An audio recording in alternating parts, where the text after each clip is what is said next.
Minister, thanks for your time. Good to be with you. The budget update shows the surplus for next year has been trimmed to a wafer-thin $1.5 billion. How confident are you that you will still hit a surplus next financial year? Well, look, let's remember the context of the surplus that we're on track to deliver on these budget numbers is a $20 billion write-down in revenue from budget time. So in 6 months, the government's getting $20 billion less in revenue than we anticipated because of what's occurring in the global economy, much weaker global economic outlook, particularly in Europe. So given that, how confident are you that we will achieve it? Look, we are determined to do what is laid out in the budget update, which is to bring the budget back to surplus. But as I've said many times, I think including to you, there's no doubt any change in the economic situation globally would make that harder. Make that harder. Are you willing to say that you may not achieve the surplus? Well, I think the answer stands, David. But it has gone from a promise, a guarantee, to now something that's becoming harder. And the global economic outlook has gone from more robust growth to much less strong growth, and we've seen the OECD downgrade its forecasts as well as the forecasts that have been downgraded in this budget update for the global economy. So was it wrong to forecast and promise 2 or 3 years out that you would get a surplus, given the global uncertainty? It is absolutely not wrong to make sure you lay out your plans for fiscal discipline. You've seen today another ratings agency giving us their top rating, a AAA rating. First time in the nation's history, all 3 ratings agencies have given us that rating. And I think what that shows is the importance of holding the discipline in difficult circumstances. But can you honestly say, given those circumstances, this is the best thing for the economy to drive the budget back into surplus? Wouldn't a bit more flexibility be appropriate? Yes, I can. I mean, what people forget is that making sure you hold to fiscal discipline is about ensuring you have economic stability. But it also means... if you don't believe that, look at Europe. I mean, what you see in the European economies is what happens when financial markets look at governments and say, well, you're not going to deliver the sort of discipline you talked about. We're a long way off Europe, as you've just been pointing out. We're a long way off Europe. But the point is, it's important for our economy, a small, open economy, which wants to ensure we continue to get investment, to demonstrate this sort of discipline. Having said that, you're right, we have had to make judgments. I'm sure that there will be people out there saying we should have swung the axe much harder. We have been very conscious of charting the right course, making sure we support jobs, growth. Budget, the update shows that, but at the same time holding the discipline. But there'll be people out there too, and particularly those who may now be joining the jobless queue because the unemployment rate is forecast now to increase as a result of this. Well, who would argue otherwise? We will see. We still are projecting growth in jobs. It's important to recall that. 300,000 jobs. But also a growth in joblessness. There has been a reduction in the growth figures for the next couple of years. So obviously that has an impact. But we're still, if you compare us to most other economies, we're a long way ahead in terms of jobs growth. As far as the public service goes, this is the big spending cut that you've announced today, an increase in the efficiency dividend of 2.5%. It will take the efficiency dividend up to nearly 4%. Can that really be achieved without jobs being lost? Well, let's remember what we've announced. It is a one-off for 1 year, additional 2.5%.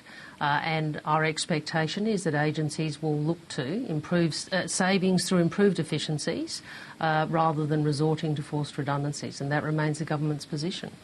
So it can all be achieved, this $1.5 billion saving, through spending less on travel and printing and advertising and consultancies? Look, I'm not going to sit here and pretend this is not going to be hard. It is going to be hard. We are asking government through the public service to make a contribution to holding the fiscal strategy and our fiscal discipline, but also delivering labour reforms such as carbon and the community workers' But it won't mean public service job cuts? What I have said is our first, we want for agencies first to look at a whole range of non-staffing efficiencies, and we've outlined them. We've also put in place a process of consultation involving stakeholders around that. I think that's important. And of course the government announced previously a redeployment policy within the public service. So does it mean job cuts? Our expectation is that we do not have to resort to forced redundancies. That's an expectation. Expectation, not a guarantee. Well, Ultimately, we are in a devolved financial framework, and ultimately agencies make their decisions. But look, remember the context of this also. So the agencies may decide to cut jobs. Well, agencies have a turnover across the public service, I think, of about 7%. So people do have the capacity to decide which positions they will replace and which ones they won't.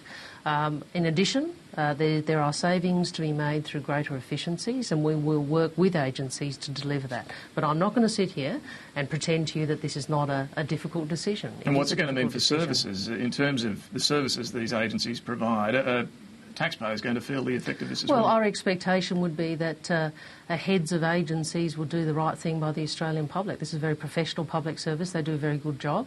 But you can't take $1.5 billion out without feeling the impact on services. And what I'd say is I'm sure that they will prioritise those functions which are about delivering the core services to Australians. I'm sure that agencies will do that, and that would be our expectation. Is there any embarrassment here for Labor, given that the coalition at the last election promised to increase the efficiency dividend to 2%, and you railed against it? Labor ridiculed it and said that this would lead to 12,000 public service jobs being lost. You're now increasing it to nearly 4%. Come on, let's get the facts right.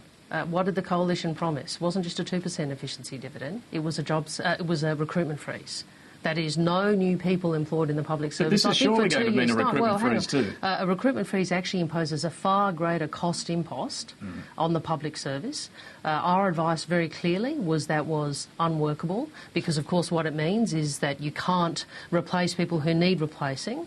And it is a far greater cut into the public service. So I think, if the coalition are going on about this, I think people need to know. But you did ridicule the coalition for increasing the efficiency dividend to 2%. And you're now increasing it to 4%. Freeze. Well, and the recruitment freeze for 2 years. And for the reasons I've outlined. There's no shame here for Labor in... Not at all. Not at all. The recruitment freeze, as I've outlined, we don't think is sensible policy, and we've been on record as to why.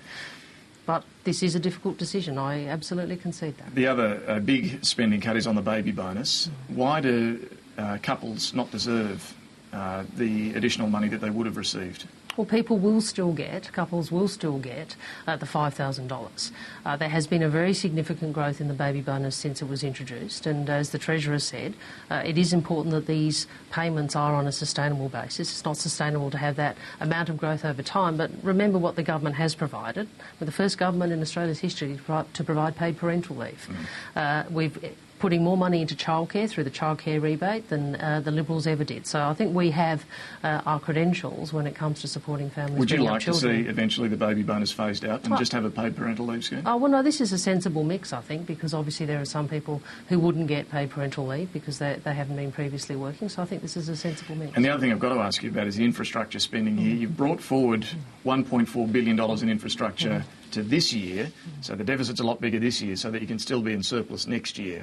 Isn't that smoke and mirrors? I don't accept first some of the facts in the question. The additional deficit this year is primarily due to a number of things. $5 billion of write-down in revenue as a result of what's happening in the global economy. The carbon price. Now, we were upfront. There was an upfront, and when we announced that package, we said there is a significant upfront cost in the 11-12 year because we are going to deliver tax reform and increased payments. There is about a $1.4 billion infrastructure bring forward. I think about a third of that is for the Pacific Highway.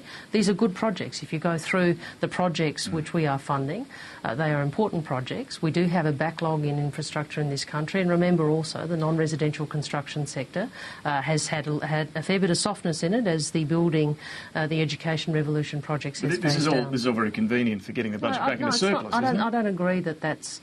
I don't agree with your characterisation. This is important. These are important decisions for the economy, important decisions for the budget, against the backdrop of a very big write-down in tax receipts as a result of the global economy. Final question: can we now see an interest rate cut? Do you think on the back of what the government's announced today? Well, it's the matter for the Reserve Bank how it handles interest rates. All right, Penny Wong, thank you. Good to speak with you.